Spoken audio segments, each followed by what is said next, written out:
Alright, Yamaha R3, ladies and gentlemen. Here it is, such a beautiful bike. This is one of the very good looking bikes after R15, obviously, because I own that bike. So if you guys don't know about the R15 story, I just loved that bike because of the looks. I don't care how uncomfortable that bike is. It's just the looks it's just about Yamaha, how they present their bikes. I mean, look at that. That is a bold look. That is a very sexy look, and that is what actually grabs a lot of attention of people. So I've been riding this on the street. I'm in Mumbai right now, in front of Ambience Court. I've been riding this for about two days now. This is the third day. This is the final day in Mumbai. So I thought, why not give my initial impressions about the bike. So I've been riding this since 2 days, and there are a lot of things that I like. There are a lot of things that I really hate about this bike. Priced at around 3. I'm not sure about the pricing, but it's a bit expensive according to what it has to offer. Well, let's I'll just ride the bike and tell you the rest of the story, because I have to be at Juhu beach very soon. All right, let's.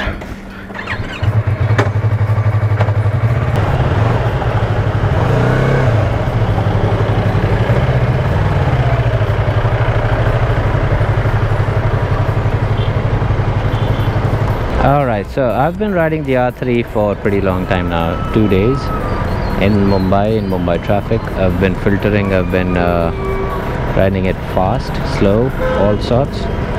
The first thing that really bugs me during my stay, is that this is a petrol sucker. This is a real petrol sucker. The fuel economy is, I guess, really, really low, so you can't really do anything about it except for keeping the fuel stations ready in your map, because this thing just eats fuel like anything. Now it is possible that I've been riding it really at the higher RPMs, 9,000, 11,000 RPM most of the time. So I think that might be the reason because why it is sucking a lot of fuel, because the average economy that I think it has currently is somewhere below 20, which is pretty bad for someone who buys this bike in India, except for the fact that, if you have a lot of money, if you don't care about the fuel like me, then this bike is obviously very good for you. Except for that, I guess this fulfills almost all the criteria, except for now there are some things that I noticed in the bike. Obviously the tires that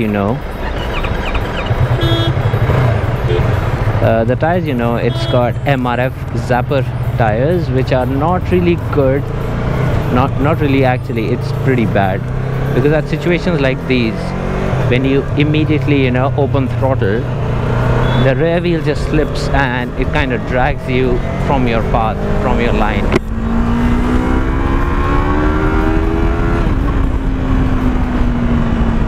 Yeah, so it takes you a bit off the line, so that is what decreases a lot of confidence. That is what decreased a lot of confidence for the first time when I jumped on this bike, and I kind of I turned left or right, maybe, I don't remember, and the rear wheel slipped, and it kept on slipping as I gradually increased the throttle amount. And so basically the tires are not sticky as they're supposed to be. But obviously you can upgrade those once you you can upgrade those to Michelin and Pirelli's, Diablo Rosso 2s and whatnot. That's the second flaw.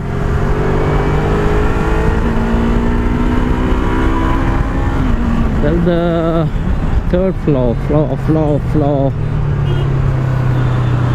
Besides that, I think it's not made for the track. If you want for the track, I'm just going to give you a street riding experience, my experience.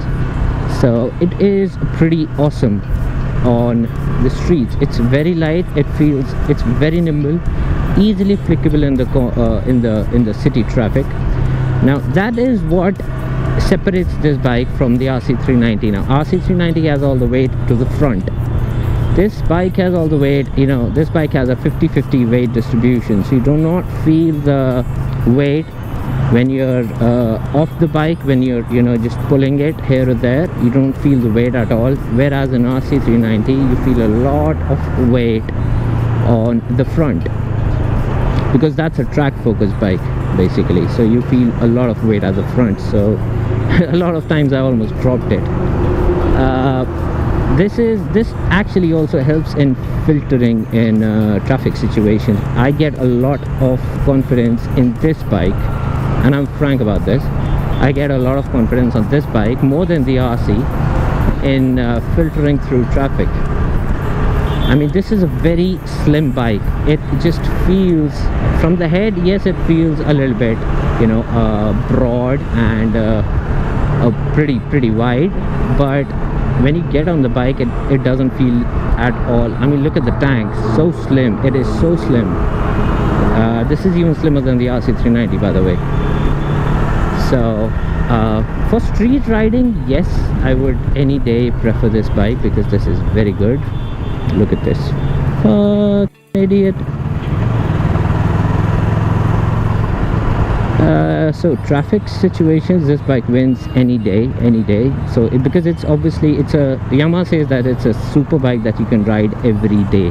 Basically they mean that it's, you know, it's got the power, it's got everything, but it's not something that is really track focused. It is something that you can ride every day in city situations, in all kind of situations, because one thing is that it's so slim, it filters through traffic like butter. Second thing, it doesn't heat at all. And third thing, look, I'm in 6th gear right now. I'm cruising at 70 kmph, and my RPM meter is at 4000 RPMs. So that is pretty decent. You're not even pushing the bike to that limit. You're not even putting any load on the engine. And on the other hand, you're also on the other hand, you're also you know, traveling at a pretty decent speed while if you're touring or anything.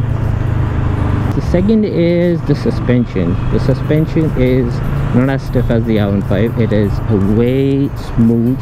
It is way soft, and it's like Yamaha says, it's meant for the city. It's meant for the bumps. If there are bumps, this bike will absorb them easily without any tension. I've been like literally off-roading this bike also just to test it out.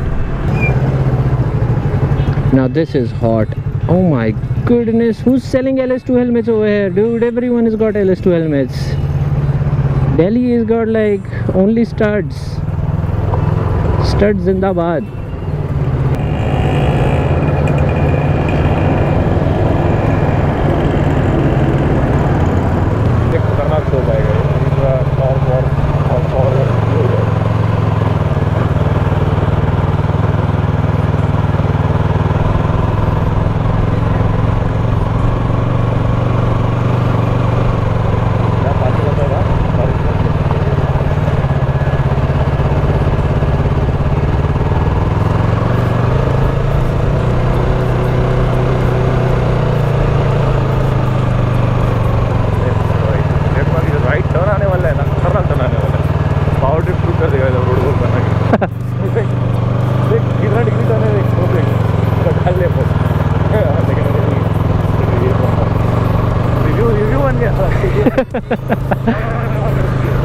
KTM ना जाएगी भाई, मर जाएगी, KTM मर जाएगी यहाँ.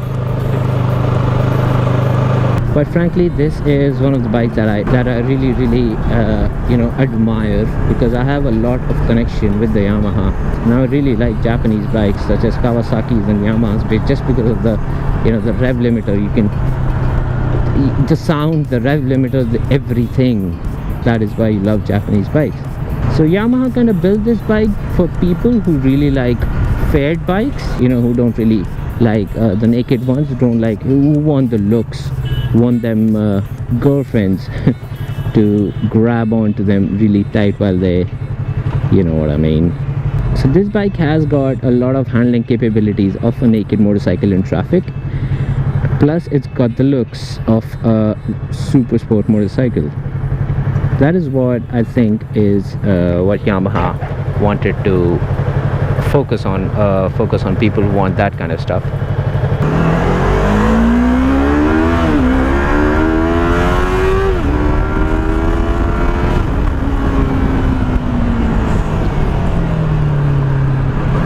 it doesn't really give you that much of punch that you're looking for like the RC390. Now RC390 has a really short gearing. By the time you're changing gears in RC390, this bike remains at the first or second gear. So let me summarize this for you. Now if you guys want a really good city bike or a tourer bike or a bike that you can travel daily to your office, to any place, like 30 kilometers daily, up and down, stuff like that, and you want good looks, a Yamaha R3 is a bike that, you know, wins at that point. That's a nice bike.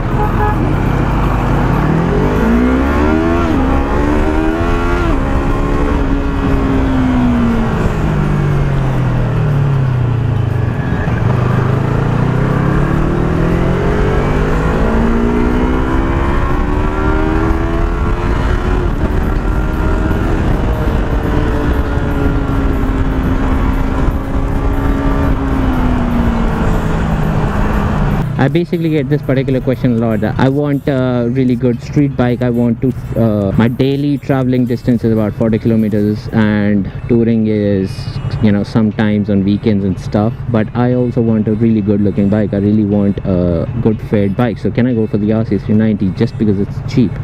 Now RC390 is not made for touring. It's gonna kick you in the butt, and that too really hard. If you don't believe me, ask Wasim. I was with him yesterday. He owns a RC390.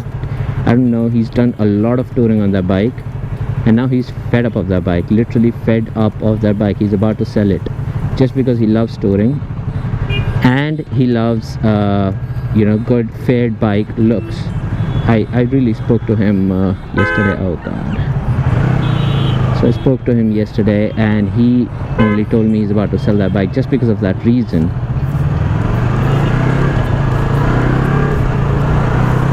So you know, if you're one of those person, you can get this bike. It's got looks, it's got good looks, it's got that attention grabbing appeal. People really, you know, turn their heads. It's a head turner. 100% this is a head turner.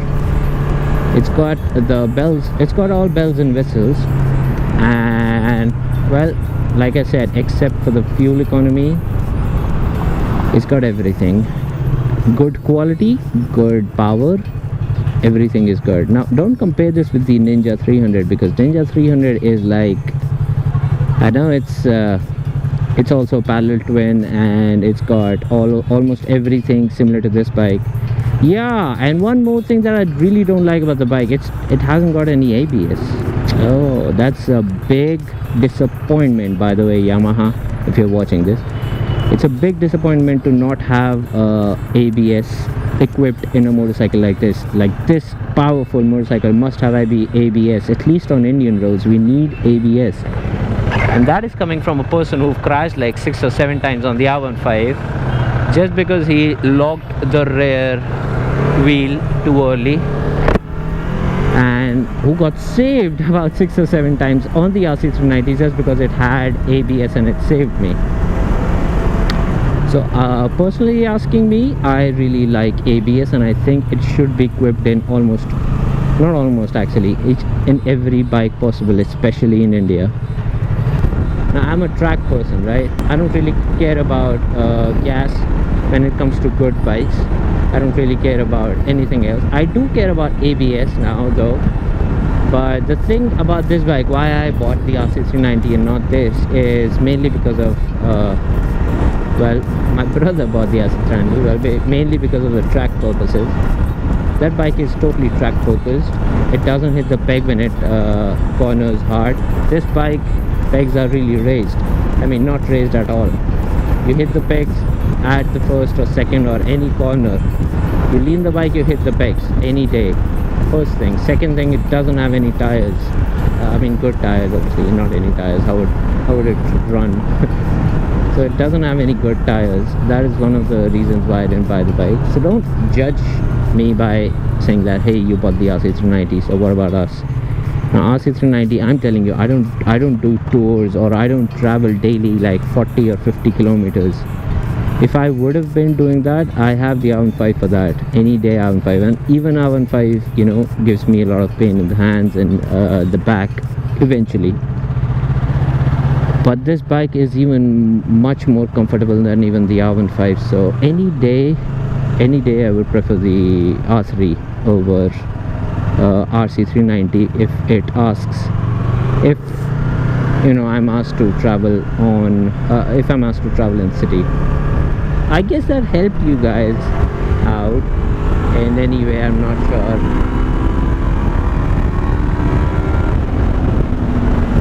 So if you have any questions, I'll be glad to answer them in the comments below. Please don't forget to hit the like and subscribe to the channel if you haven't already, because I also make a lot of vlogs.